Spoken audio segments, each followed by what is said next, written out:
Fala galera, tudo tranquilo? Estamos aqui para mais um Foca em Mim. Eu sou o Chiquinho e vamos nessa, senhores.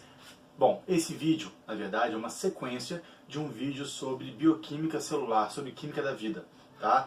E na aula de hoje a gente vai ver um pouco sobre carboidrato. Então, pessoal, carboidrato, tá? É um composto orgânico que tem em sua composição basicamente carbono, hidrogênio e oxigênio, como vocês podem ver aqui. Então, carbono, hidrogênio e oxigênio. Bom, os carboidratos formam polímeros. Chiquinho, o que é um polímero? Polímero, na verdade, é a possibilidade de uma molécula orgânica muito grande formada pela união e repetição de moléculas menores. Então, um polímero mais ou menos é como um trem. Como assim um trem? Um trem é formado pela união de vagões. Certo? Então um trem só é um trem se tiver vários vagões unidos. Um polímero só é polímero se eu tiver várias moléculas menores unidas, chamadas de monômeros. Então vários monômeros constituem um polímero. Então um carboidrato pode formar um polímero. Não tem que formar, mas pode formar. Tudo bem? Bom, alguns nomes é importante nós lembrarmos aqui que funcionam como sinônimos para carboidrato. Então olha, hidratos de carbono, açúcares naturais, glúcides, glicídios, sacárides. Então eu tenho uma série de nomes que podem constituir aqui o mesmo valor de carboidrato. Perfeito, pessoal? Partimos então. Vamos lá. Importante, os carboidratos exercem duas funções muito importantes. A função energética, sendo que essa função energética nós chamamos de uma função energética imediata. Por que imediata, Chiquinho? Porque rapidamente o nosso corpo degrada este carboidrato, rapidamente eu tenho à disposição essa energia e posso usá-la. Então é uma energia de rápido uso. Tudo bem? Então, energética imediata. E além disso, uma função estrutural. Então, várias estruturas no corpo dos seres vivos, seja animal, vegetal, fungos e outros seres, elas têm no carboidrato uma constituição estrutural dela no corpo, tudo bem? Então faz a função estrutural também, perfeito? Bom, pois bem, uma classificação muito importante dos carboidratos é a função quanto ao tamanho da molécula. Então, como dissemos antes, os carboidratos podem formar polímeros, certo? Então, o polímero é uma molécula muito grande, mas nós temos várias outras moléculas carboidráticas menores também. Então, pessoal, nós temos três tipos de carboidratos quanto ao tamanho da molécula: os monossacarídeos, os oligosacarídeos e os polissacarídeos. Sendo que os monossacarídeos são os menores carboidratos possíveis, tudo bem? Como eu disse antes, comparando com um trem, é como se fosse um vagãozinho isolado, um monossacarídeo. Já os oligosacarídeos e os polissacarídeos já são formados pela união de alguns, pelo menos, vagões. Então essa união química de carboidratos nós chamamos de uma ligação glicosídica. Então a ligação glicosídica é a ligação química que une os carboidratos entre si. Perfeito? Nós vamos mergulhar um pouquinho em cada uma das classificações agora. Vamos comigo? Então, pessoal, primeiro, os monossacarídeos são os menores açúcares, os menores carboidratos possíveis. Eles têm entre 3 e 7 carbonos na sua estrutura. Então não tem menos que 3 nem mais que 7 carbonos na estrutura de um monossacarídeo. Bom, como se dá a nomenclatura dos monossacarídeos? A nomenclatura está o seguinte: eu tenho aqui um espaço para colocar o prefixo que faz referência ao número de carbonos, tá? Mais o sufixo "-osis". Então, por exemplo, se eu tenho um carbono com um carboidrato monossacarídeo com 3 carbonos, eu tenho uma triose. E se for com 4, Chiquinho? Uma tetrose. Com 5, uma pentose. Com 6, uma hexose. E com 7, uma heptose. Então, de 3 a 7, triose, tetrose, pentose, hexose, heptose. Ok, pessoal? Bom, nesses monossacarídeos, para nós no ensino médio, a grande sacada são os de 5 e os de 6 carbonos, ou seja, as pentoses e as hexoses. Aqui eu destaco inicialmente as pentoses, com 5 carbonos. Pois bem, eu tenho 2 açúcares importantes. Chiquinho, açúcar não é sinônimo de doce, tá, pessoal? Açúcar é sinônimo de carboidrato. Então, duas pentoses, a desoxirribose e a ribose. Bom, desoxirribose é o açúcar presente no DNA. Nós vamos ver ácidos nucleicos lá na frente, no qual o DNA e RNA estão incluídos. Mas, então, a desoxirribose é o açúcar do DNA, enquanto a ribose é o açúcar do RNA. Ambos fazem parte da estrutura de DNA e RNA, portanto aqui eu destaco uma função estrutural. Desoxirribose e ribose têm função estrutural, ok? Vamos para as hexoses agora. Hexoses têm 6 carbonos, eu destaco 3 hexoses importantes. glicose, frutose e galactose. As 3 hexoses têm função energética. Então, esses 5 exemplos que nós vimos de monossacarídeos, 2 pentoses e 3 hexoses, pessoal, são monossacarídeos, tudo bem? São açúcares mais simples, tem 5 e 6 carbonos na estrutura. Pois bem, agora a gente passa para os oligosacarídeos. Vocês já devem ter escutado falar do prefixo oligo. Oligo significa poucos. Então, poucos monossacarídeos unidos. Chiquinho, poucos quantos? Poucos é muito vago, concordo. Poucos são de 2 a 10 monossacarídeos. Então, de 2 a 10 monossacarídeos unidos por ligação glicosídica, eu tenho um oligosacarídeo. Como é que se dá a nomenclatura a partir daí?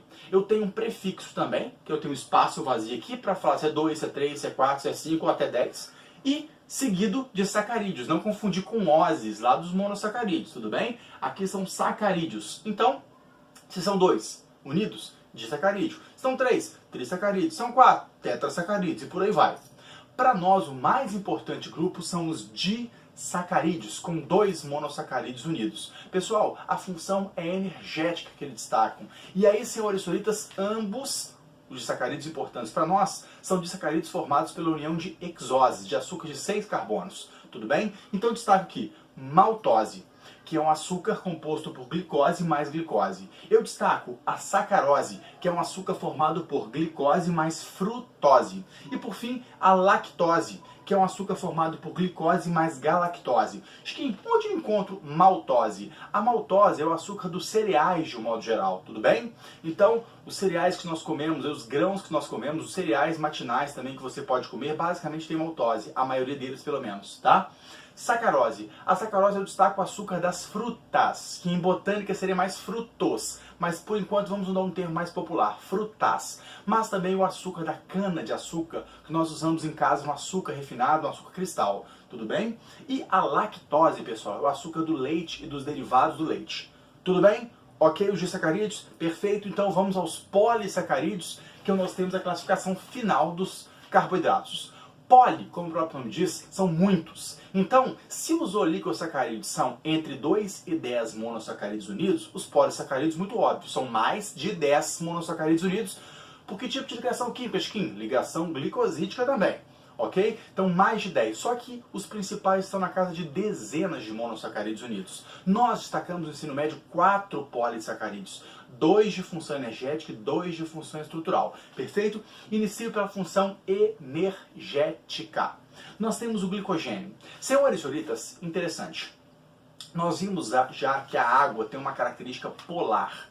Polar significa que tem polo positivo e polo negativo.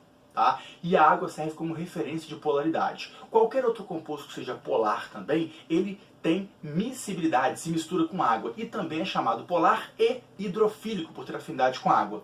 Então, se você tiver muitos compostos com afinidade com água na sua célula, dentro da sua célula, pode atrair muita água. Isso pode ser prejudicial, que a célula pode inchar, pode ser ruim para ela. Então, na verdade, a reserva de açúcar é algo interessante, porque a glicose, que é a açúcar que nós temos em maior quantidade no corpo, é polar. Só que o excesso dela pode prejudicar, o excesso de uma glicose polar, porque vai atrair muita água para a célula. Então o que o corpo faz? Para reservar açúcar, ele transforma esses açúcares menores, monossacarídeos, em polissacarídeos, porque os polissacarídeos deixam de ser polares e passam a ser apolares, e portanto não atraem água mais. Então, para reserva de açúcar, os seres vivos de um modo geral usam polissacarídeos justamente para sair desse problema de ser polar. Tudo bem? Então, pessoal, glicogênio é o açúcar de reserva tanto dos animais quanto dos fungos. Nós, animais, reservamos ele principalmente nos músculos e no fígado. Tudo bem? Bom, amido. O amido também é um açúcar de reserva, porém das plantas. Então as plantas usam ele como açúcar de reserva. 2 energéticos já foram, faltam os 2 estruturais, pessoal. Estruturais, celulose e quitina. Celulose é o polissacarídeo mais abundante do planeta. Ele está presente principalmente na parede celular dos vegetais. Parede celular celulósica, é o que se costuma dizer. Então a parede celular dos vegetais tem celulose, importante. E por último, o nosso polissacarídeo estrutural, a quitina. A quitina, primeiro, não deve ser confundida com queratina. A queratina é uma proteína, não tem nada a ver com isso aqui agora. tudo bem? Então nós temos a quitina. A quitina forma a parede celular dos fungos, mas também o exoesqueleto de insetos, o esqueleto externo dos insetos, da barata, do besouro, então aquela carapaça externa, ele é feito de quitina. Tudo bem, pessoal? Tranquilo? Para finalizar, uma observação final muito relevante. Olha só, pessoal, dentro dos carboidratos eu chamo a atenção para 3 conceitos: gliconeogênese, glicogenólise e glicogênese. Notem que todos os 3 começam com glico, que tem a ver com glicose, com carboidrato, com glicídio, tudo bem? Mas vamos pegar um de cada vez. Gliconeogênese. Glico, de glicídio, neo, novo, gênese, surgimento, origem. Então, qual é a ideia? Você vai sintetizar glicose, carboidrato, a partir de precursores não carboidratos. Então você pega substâncias que não são carboidráticas, mas consegue a partir delas produzir glicose, produzir carboidrato. Tudo bem? Então, de acordo com alguma falta no seu organismo de carboidrato, de glicose, você pode eventualmente pegar um lipídio, uma proteína e transformar em glicose. Isso é gliconeogênese, ok? Depois, o próximo.